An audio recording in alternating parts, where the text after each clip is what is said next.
샬롬, 이동춘 목사입니다. 오늘도 여러분의 삶이 주님의 평안으로 가득하시길 기원하며 하나님의 말씀을 나누겠습니다. 오늘 주시는 말씀은 역대하 7장 12절에서부터 16절 말씀입니다.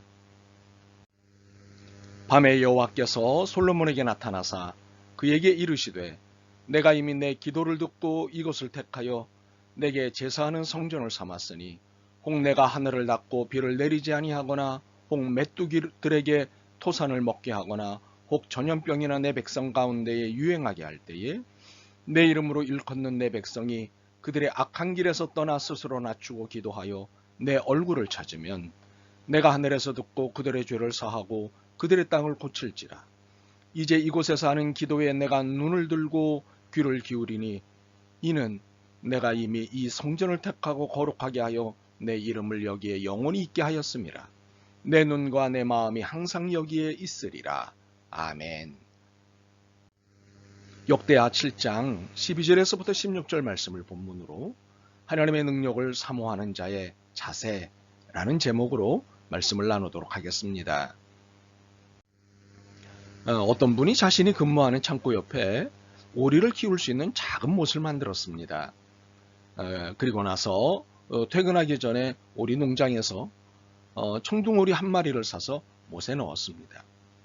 그런데 다음날 아침 밤새 안녕할 것을 기대하며 출근을 해보니 오리가 물통 속에서 죽어 있었습니다. 깜짝 놀라 오리를 이리저리 뒤척여봐도 짐승에게 물린 흔적은 없었습니다.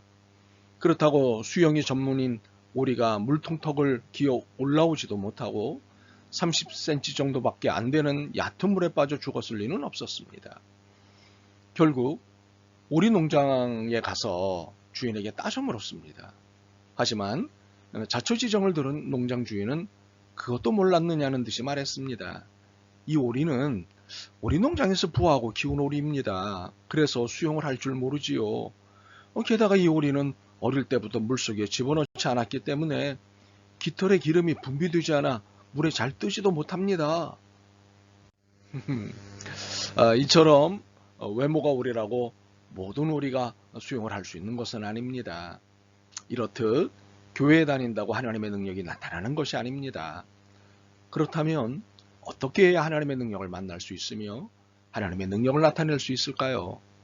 오늘 본문을 통해 4가지 태도를 알아야 합니다. 첫째는 스스로 겸비해야 합니다. 14절입니다. 내 이름으로 일컫는 내 백성이 그들의 악한 길에서 떠나 스스로 낮추고 기도하여 내 얼굴을 찾으면 내가 하늘에서 듣고 그들의 죄를 사하고 그들의 땅을 고칠지라. 겸비란 스스로 낮추는 것으로 하나님을 하나님으로 알고 자신은 피조물임을 늘 인식하는 것입니다. 내 힘으로는 인생을 살 수 없음을 고백하며 하나님을 철저하게 의지하는 것입니다. 이래야 하나님의 능력이 나타납니다.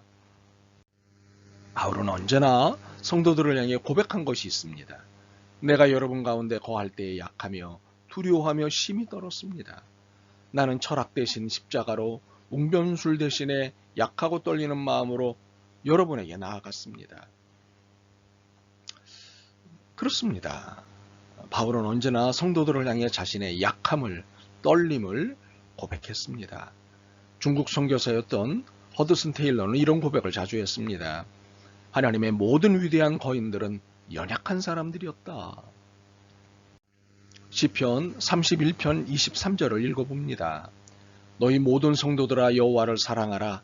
여호와께서 진실한 자를 보호하시고 교만히 행하는 자에게 엄중히 갚으시느니라.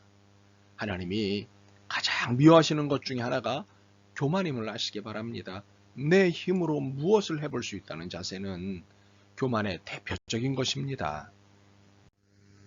영국 교회가 심한 박해를 받을 때의 일입니다.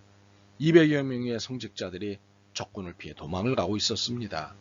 그 중에 헤라이 헤이비 목사님이 있었습니다. 그는 뒤에서 추적해오는 적군을 피해 벽돌 공장의 가마솥에 숨었습니다. 그때 거미 한 마리가 나타나더니 가마솥의 입구에 부지런히 거미줄을 치기 시작하더랍니다. 그리고 얼마 지나지 않아서 군인들이 몰려왔습니다. 반드시 이곳에 숨었을 거야. 저 가마솥이 아무래도 수상해.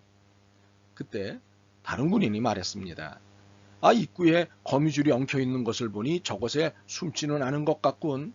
자, 다른 곳으로 가보세.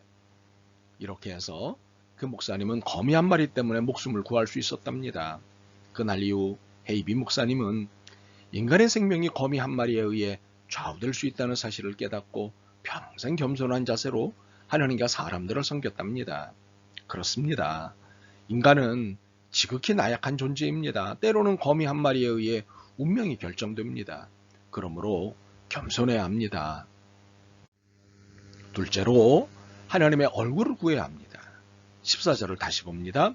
내 이름으로 일컫는 내 백성이 그들의 악한 길에서 떠나 스스로 낮추고 기도하여 내 얼굴을 찾으면 내가 하늘에서 듣고 그들의 죄를 사하고 그들의 땅을 고칠지라.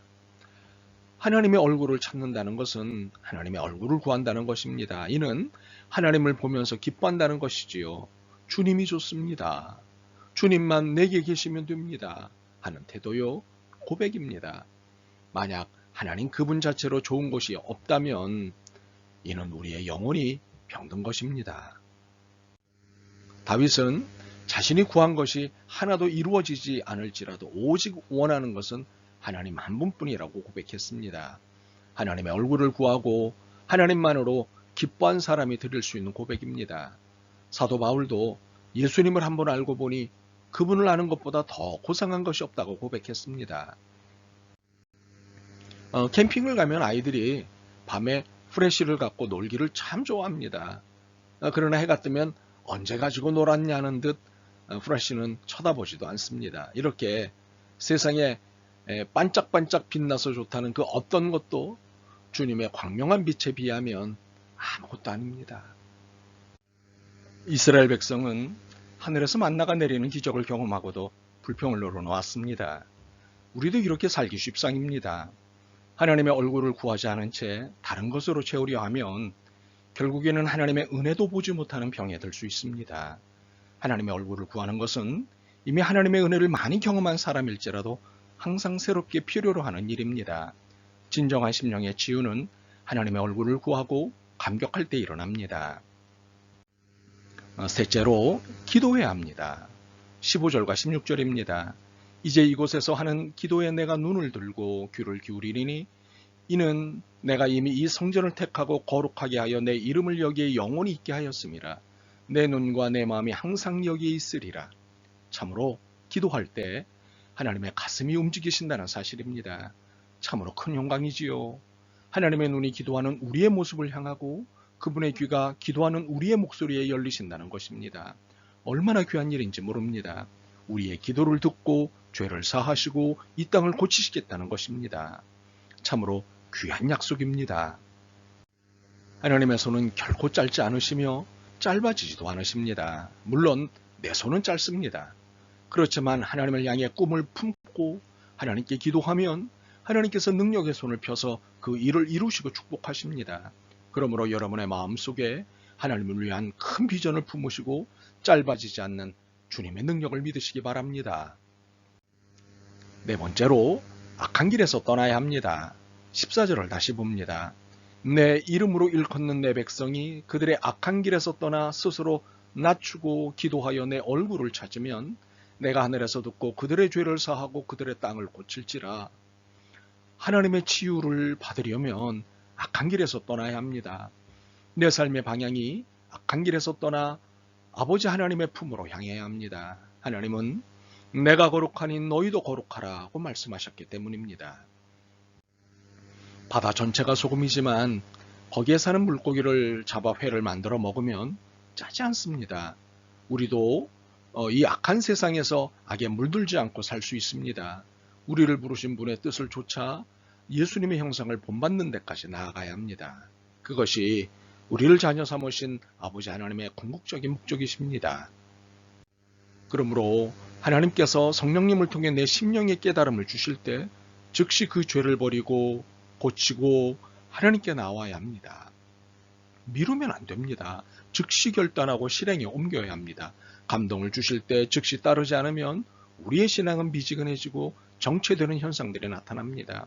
그러므로 즉시 순종하고 사모하는 마음으로 말씀을 따라야 합니다. 폭포로 향하는 강의 지류에 커다란 얼음덩어리가 떠내려오고 있었습니다. 그런데 얼음덩어리에는 추위에 죽은 양 한 마리가 붙어 있었습니다. 그때 하늘에서 커다란 독수리 한 마리가 손살같이 내려와 발톱을 양털 깊숙이 박고 고기를 뜯어먹기 시작했습니다. 독수리는 죽은 양고기를 먹느라 점점 폭포와 가까워지고 있다는 사실을 잊고 있었습니다. 갈수록 폭포 소리가 우렁차지자 독수리는 옆을 한 번 봤지만 걱정하지 않았습니다. 강력한 날개를 펴 창공에 날아오르면 그만이라고 생각했기 때문입니다. 그런데 독수리가 낭떠러지에 이르러 날개를 펴려고 하자 활이 빠지지 않았습니다. 양털 속에 깊이 박힌 발톱이 얼어서 빠지지 않은 것입니다.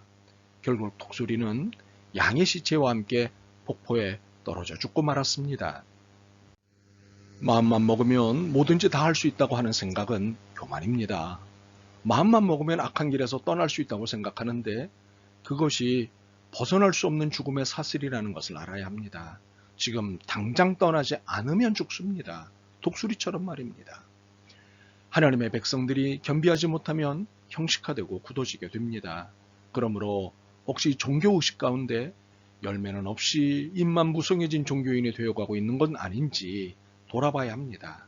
그러므로 이제 다시 겸손히 하나님을 바라봐야 합니다. 기도해야 합니다. 악한 길에서 떠나야 합니다. 이래야 우리는 살 것이고 부흥할 것입니다. 아멘. 주님, 주님의 능력을 힘입기를 원하면서도 삶의 자세, 신앙의 태도를 바르게 가지지 않았습니다. 용서하옵소서. 이제 겸손히 하나님을 바라보며 기도하며 악에서 떠나겠습니다. 도와주옵소서. 예수 그리스도의 이름으로 기도드립니다. 아멘. 오늘도 여러분의 믿음과 삶을 응원합니다. 사랑합니다.